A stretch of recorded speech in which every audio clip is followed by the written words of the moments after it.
Hi, I'm Sidhu, founder of Sparkable. I've built and shipped over 10 products in the last 5 years, both for myself and for my clients. When we say products, we are not talking about prototypes, we are talking about at least minimum viable products. In 2026, it has become extremely easy to build and ship products. What took me and my team almost 1 year, 1.5 years to build and ship is now possible in less than 1 month. So I want to bring you the ultimate blueprint and guide to building products in 2026 and beyond. So when we think about building products, you would think about like building the front end, back end, and that's not the case anymore. We can build and ship products faster than ever. So traditionally, we would think about front end, back end, and database, and you would need an engineering team. Let's say you need a front end engineer, you need a back end engineer, you need a SQL engineer, and you would need a bunch of people working on a project for close to 6-7 months in order to even get to an MVP. That's not the case anymore. Startups can build, ship the products in 1 to 2 months timeline, and they can actually start getting revenue. And that's what the investors are looking for as well. So let's just get straight into it. What do you need in terms of technology? What do you need to think about? What do you need to build? You need to first think about the framework that you're going to use. I would just fundamentally divide this into 3 categories. One is single stack services, so basically database, backend, front end, and then you have microservices, and then you have monoliths. I think at this point, monolith is the way to go. You can just build with single stack, let's say Next.js, and you would have a ton of libraries, ton of support in order to integrate APIs, in order to do even practical functional things with just Next.js. Another popular framework today is StanStack. That's what I use. I think that is the best framework right now to go if you're building any kind of micro SaaS or SaaS products or even corporate products. And then you have more Python, Fast API plus React. If you're building dashboards, if you're building heavy AI driven products, then you need Pydantic AI. Then you should just build with Python, Fast API plus React. Currently, I would say the best stack to go with is StanStack. It's a good balance. It's extremely fast. It's very easy for both humans and AI to work with as long as you are following the documentations. It's fairly new, so that's the only disadvantage with StanStack. And then right after you get your framework done, I think what you need to think about is auth and database. They are equally important. Actually, database is even more important for testing things out. So let's just talk about auth, right? This is how a user signs into your application. This is how you know that the user is paid. This is how your application knows what data they see, which is how to differentiate between different levels of access. This is basically access control. This is both auth is basically authorization plus authentication. Authentication is how they log in. Authorization is what access do they have. I think the best auth framework right now that's also open source is BetterAuth. Clerk just makes your life incredibly easy. It's a few lines of code and you have functional authentication. Clerk is also extremely cheap. Until you cross 10,000 active users, you don't pay anything to them. And after that, it's $20 subscription. So it's extremely cheap.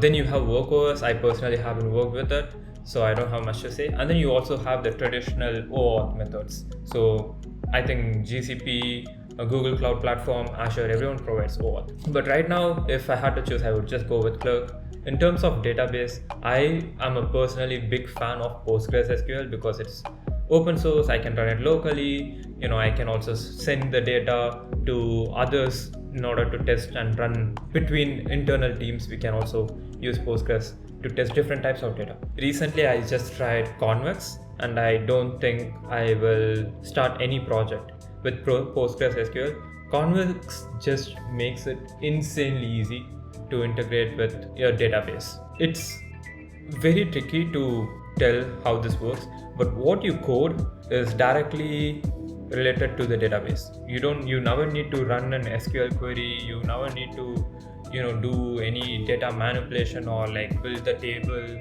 etc. You just use Convex, and Convex functions basically takes care of everything. You just think about the logic, you just think about what data you need to store, and then Convex just the tables, the rows, the connections just happens under the hood. So you obviously need to think about the relationships, right? But Convex just makes it insanely easy that you don't need to do a bunch of migrations. Migrations are extremely difficult in production environment. I remember that we had to migrate around 200 users data, which is not a lot, but it took us 2 months to plan it out and to make sure that we were moving from NoSQL to SQL, not something that you should be doing. So you should really think about what's the best database solution and then just put your time and effort into database. And then payment gateway, traditionally Stripe is the way to go. Right now, DodoPay is pretty good. I would say Polar.sh. Polar is the best payment gateway. There is also, regional specific payment gateways like Razorpay. But once you sort these 4 items, it's very easy to build MVP. Even before you start building your MVP, I think you need to think about non-technical requirements. You would need landing page. This is the first thing you need to do. If you're thinking about an idea, you need to just get the landing page out there to get users intent. If someone is searching for your product, how many users are you gonna get? Or just organically. And then how much users can you get by Facebook ads? You need to have these kind of tests sorted out so that you know users intent. And you can also have a small, coming soon wish list. And for that, you just need a CRM. Again, Brevo, Recent, they have exceptional free tiers. You just need to connect your landing page with a CRM and you are just getting potential clients even before you build your products. So this is day 0. Right, this is before you build anything. I'll just show you a simple landing page. So this is a product that we are building. Don't spend 2,000 for brand kit. Get tailored brand kit with AI. So basically, you're just saying, it costs a lot of money. Don't do it. We can do it with AI for like $20, right? So you just clearly show them what's the product about. They have a bunch of templates. They have AI tools that they can chat. And they can customize the branding, the brand voice, the brand typography, the font types, the color palette, all this. And then you just have get early access and then someone can just enter their email. So it's as simple as this. Do not confuse the users. Just tell what problem you're solving. I'm solving this with this. That's about it. Let's go back to our drawing. And once you have these two set up, now you need product stakeholders.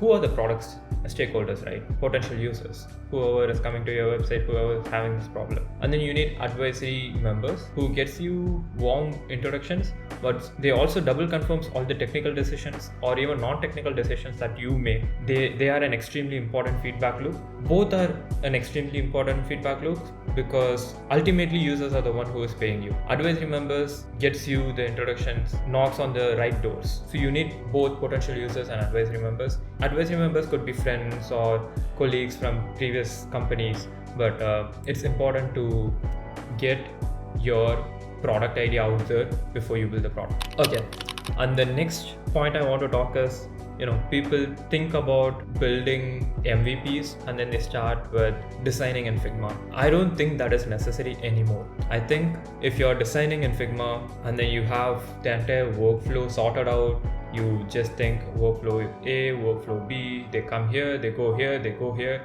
I think you lost the entire game because you need to be agile and you just need to start building product from day 1. Let me just show you what I mean. So this is a component library that gives you everything. You can just see that you have dashboards, you have tasks, you have playgrounds. You can go to probably like a new project right here and you can click on GitHub, Vercel. You just have a ton of components. It's just one click install. You don't even need to do anything to get all these components sorted out. And then you have color themes and base color. So let me just give something like this and then go back home. You can basically set your color theme. You can just start from 0 and then develop over time. Once you have this theme and everything sorted out, just click on create project, just click on tan stack or Next.js or White, whichever you are comfortable, copy and paste this, and now you just have your base application, and that would look something like this. You have a card, you have this one with all the colors, all the component library, all the icon library, fonts sorted out. So that's how easy you can get a project setup, right? And whenever you need a component, you just go search for the component, and then you can just find base UI, and then you can just type the command. So you can just type this command. Once you have the command, this is all the code that you need to implement inside your logic, inside your code base, in order to show this component wherever you want. So this is extremely simple. Right now it might sound difficult, but with MCPs, with Cloud Code, you can just prompt them to use this component from this page, and they'll just do it for you. So similarly, we have other component libraries, like more fully fledged, like developed component libraries. Shartzy, an example, is a great example. So let me just copy this. So this gives you the entire page. This gives you checkout page, coming soon page. You can just get the code by clicking this. Again, just one line of command, and you have these two components installed, and you can use it wherever you want. So help center, Kanban board, actual functioning Kanban boards that you can work with, and then you can just always get the code. You can also see how it looks on a mobile, how it looks on a tab. It's just incredible how quickly you can go from zero to building a product. So skip the Figma design entirely. Again, you can come back, you can tweak. Once you have like $1 million in revenue, you can completely revamp your product. So don't worry about having the perfect product initially. Think about what problem you're solving and how quickly you are solving the product. Even if you're building an AI product, right? Voice AI product or something, you can easily get the components along with the code from so many different libraries. This is AI Elements by Vercel. Vercel is one of the biggest player in terms of AI and coding. So they give you artifacts, code blocks, inline citations. You can just import all these components and then implement your full application. You also have PromptKit. This is again popular. Not a lot of people know about it. So let's go to promptkit.com, and all the code for this entire UI is right here.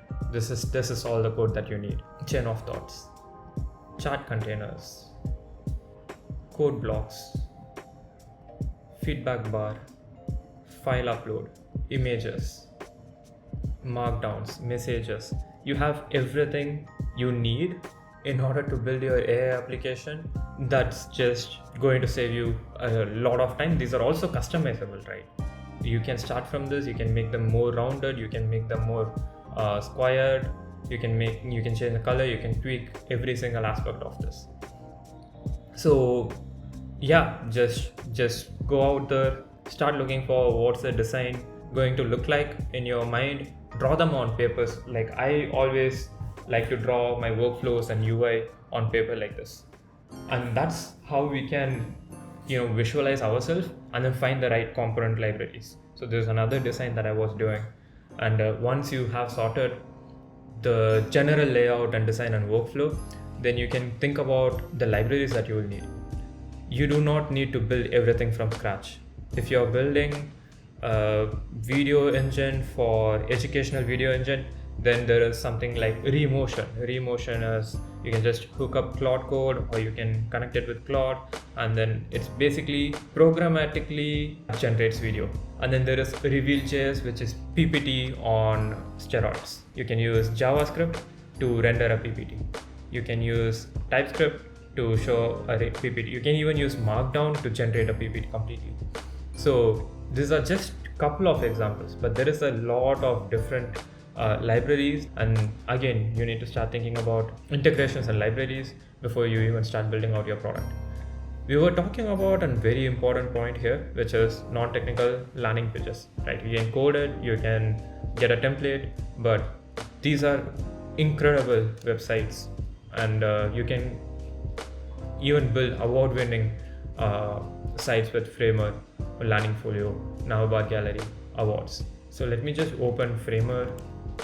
So these are all templates. You can just click one of the templates, and then you can start building your website. And then let me also show my favorite design inspirations, which is awards. This gives you insane designs, right? So you can see all these websites. You can just screenshot them, and then you can just ask Gemini, or you can just ask Claude to recreate the website. with your company and your informations. So let's just say you're designing an AI that does the interior. So you can just copy this website, you can just screenshot and then ask ChatGPT or Claude to do the entire website for you. Answer before you build: who is your user? What's their intent? How does your workflow fix their pain? Is this scalable and profitable? This is very, very important, especially if it's scalable and profitable, because you are building a startup that needs to scale. Otherwise, you are just a business. What do I mean by pain here? So pain is user has a problem. Maybe they don't even know that the problem exists. But after using the product for like 14 days or a month, if they lose access to your product, it must significantly affect their workflow and cause major disruption. Basically, like you are giving painkiller. If you take away the painkiller, they must feel it. They should come back to you and say that, hey, I need that product back. They should start looking out for like, is there anything else similar to this? So that's what I mean by pain point. I can't think of a day where I lose access to AI, right? We got used to it, number A. Number B is it's actually saving a lot of time for everyone. So you need to think about what is pain for your user base, how would they use it? These are three things that you should think about before you build anything. Let's think about the process itself. How do you build a product? You need to start with the smoke test. Smoke test is nothing but a landing page that gets, users feedback, users email, just getting intent of your customers. So just having a landing page is a good starting smoke test. Eventually you need to have a sign up form, and then gradually you should implement a very basic MVP where everything is behind a paywall, right? So that's a smoke test. Once you have the smoke test, you need to start getting feedback. Anytime someone signs up or wishlist you need to talk to them. So their email, you just type an email saying, hey, I'm still developing this, I would love you to be a part of this. I would give you like 2 months free if you can spend 1 hour of your time or like 30 minutes of your time. Draft front end. As you are talking to people, you just need to start developing the UI. I already gave you all the resources to start drafting the front end. Once you have the front end, you need to think about a singular workflow. A user tells you, hey, this is what my workflow looks like. You are developing that single workflow. No need to implement any features, no need to implement AI. It's just like you ask it a very specific question and it answers the question, and then now that's your workflow, right?